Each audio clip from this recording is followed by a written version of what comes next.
Hi అండి. బయట weather చాలా కూల్‌గా ఉంది. మరి ఇంట్లో వేడివేడిగా పకోడీయో, బజ్జీలో ఏదో ఒకటి వేసుకోవాలి గదా! అంత టైం నా కూతురు నాకు అస్సలివ్వదు. పొద్దున్నుంచి ఇంట్లో ఉండి ఒకటే బోర్ కొట్టి ఏడుపు.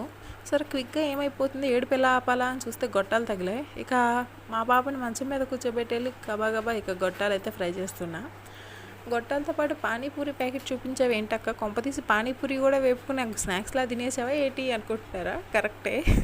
పానీపూరి కూడా స్నాక్స్ లాగా ఫ్రై చేసిన చాలా బాగున్నాయి టేస్ట్. పానీపూరి లాగే తినాలన్న రూల్ ఏం లేదు. ఇలా కూడా ఒకసారి ట్రై చేయండి. బహుశా నేను ఒక్కదాన్ని ట్రై చేసి ఉంటా ఇంతవరకు. ఎవరు ట్రై చేసి ఉండరు, షాక్ అవుతారేమో మీరు. ఇక మీ వైపు వర్షాలు ఎలా ఉన్నాయో కామెంట్ అయితే చేయండి. మా నాన్నోళ్ళకైతే నిన్నటి నుంచి కరెంట్ లేదు.